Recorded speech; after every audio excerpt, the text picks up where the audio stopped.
Sleep not गर्ने। अब हामी चेन 12 गर्छौं। 12 चेन गर्नुहोस्।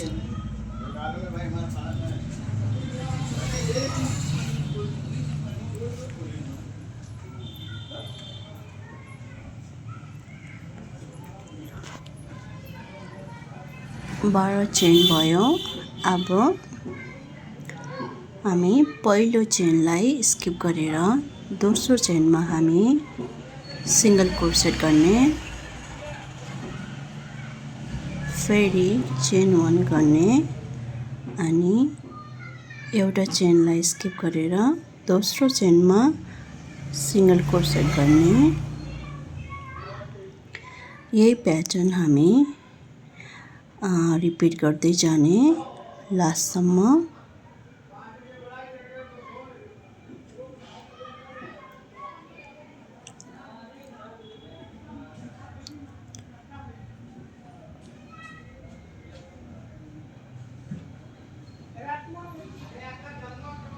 चेन 1 अनि एउटा चेन स्किप अनि अर्को चेनमा हामी सिंगल क्रोसेट गर्दै जाने।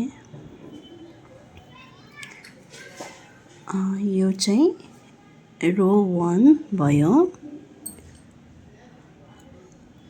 अब चेन 2 गर्ने अनि टर्न गर्ने। अब हामी यसमा पपकर्न स्टिच बनाउँछौं।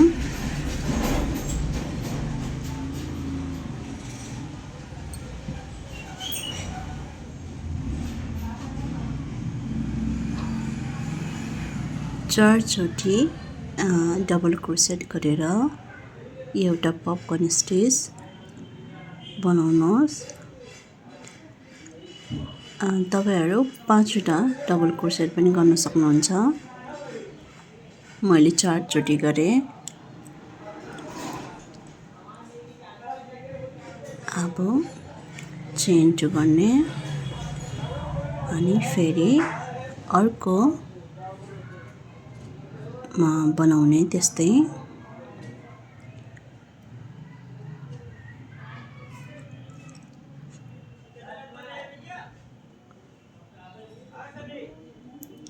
अलिकति ठुलो देखिन्छ जुन हामी बनाउँछौं त्यो होलमा हामी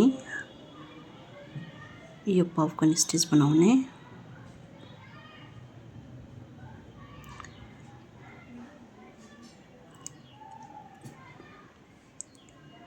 यसरी नै हामी अन्तिमसम्म बनाउँदै जाने।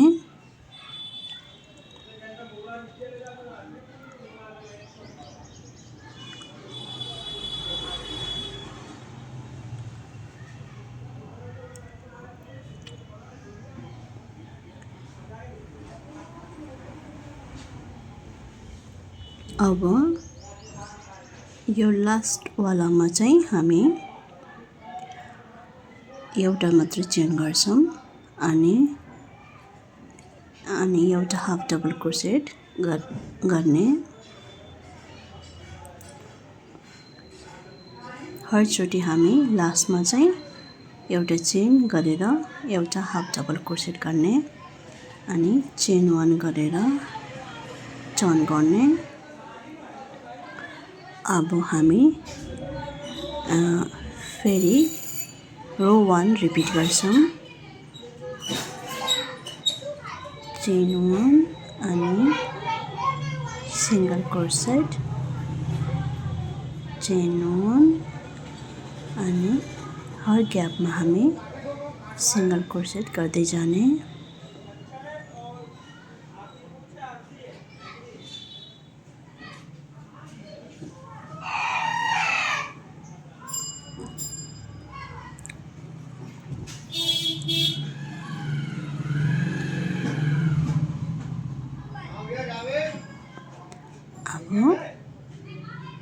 चेन 2 गरेर टर्न गर्ने।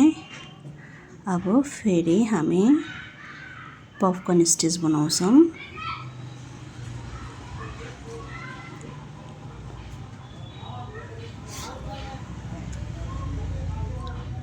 यही दुईटा रो हामी रिपिट गर्दै जाने।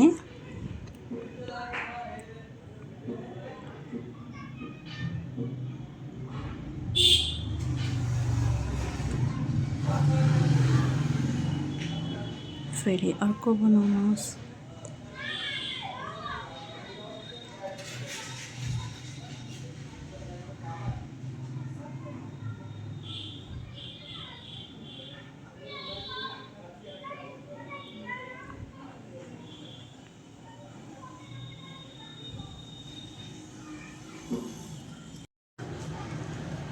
यसरी नै यही प्याटर्न रिपिट गर्दै जानुहोस्। मैले चाहिँ 19 रोज गरेँ। तपाईहरू योभन्दा बढी र योभन्दा कम पनि गर्न सक्नुहुन्छ। आफ्नो हेडमा मेजर गरेर गर्नुहोला। यो चाहिँ 0 to 3 months बेबीको लागि बनाएको थिएँ। यसमा चाहिँ मैले टोटल 15 रोज गरेँ अनि 4 वटा पपकर्न स्टिच बनाएँ। यसको लागि चाहिँ चेन 10 गर्नुपर्छ। यो चाहिँ ठुलोको लागि हो।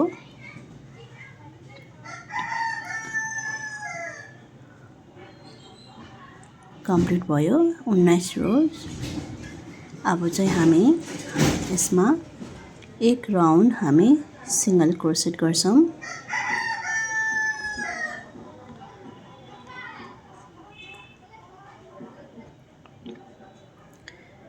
एक राउन्ड सिंगल क्रोसेट गर्दै हामी यसको तुना बनाउनको लागि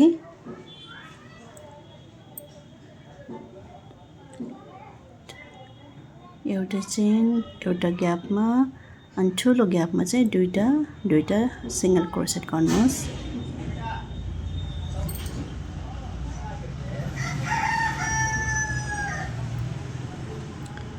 यसरी नै अर्को छेउसम्म जानुहोस्। कम्प्लिट भयो। अब हामी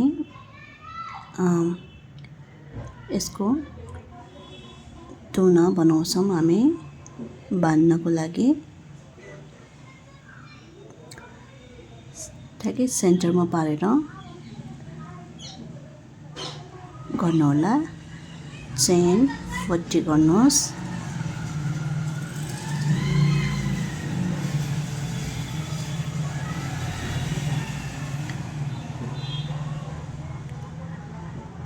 चेन गरिसकेपछि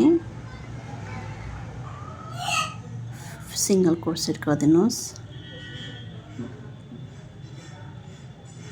हर चेनमा सिंगल क्रोसेट गर्दै जानुहोस्।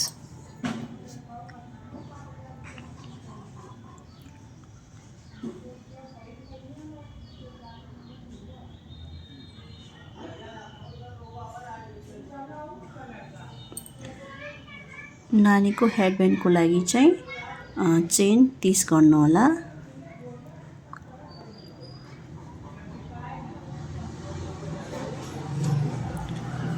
अब हर ग्यापमा हामी सिंगल क्रोसेट गर्दै जाने।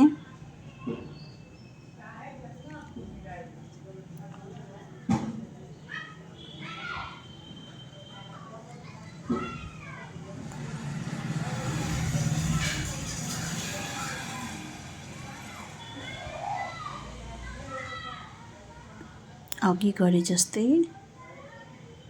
दुई सिंगल क्रोसेट अनि एउटा सिंगल क्रोसेट गर्दै जानुहोस्।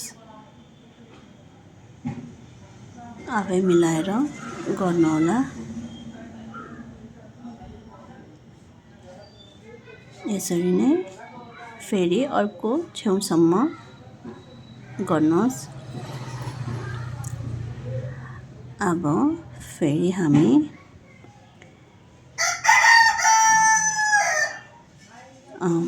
चेन 40 गर्छौं। फेरि अर्को तुर्नको लागि यसरी नै बनाउनुहोस्। अब हामी बाँकी भागलाई सिंगल क्रोसेट गर्दै जाने।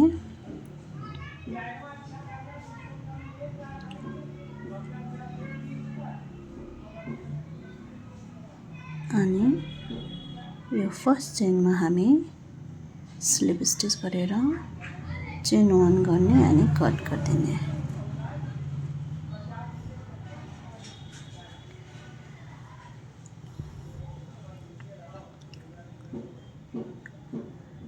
अब यो टेललाई हाइड गरिदिनुहोस्। हाम्रो हेयरब्यान्ड रेडी भयो। मैले चाहिँ फ्लावर एट्याच गरेको भिडियो चाहिँ मैले बनाइनँ, नानीको लागि चाहिँ बनाएको थिएँ। तपाईहरु चाहिँ राख्न नि सक्नुहुन्छ, नराख्न नि सक्नुहुन्छ। मेरो भिडियोलाई अन्तिमसम्म हेरिदिनु भयो त्यसको लागि धेरै धेरै धन्यवाद। फेरि अर्को नयाँ भिडियोमा हामी भेट्ने छौं। तबसम्मको लागि take care. Thanks for watching.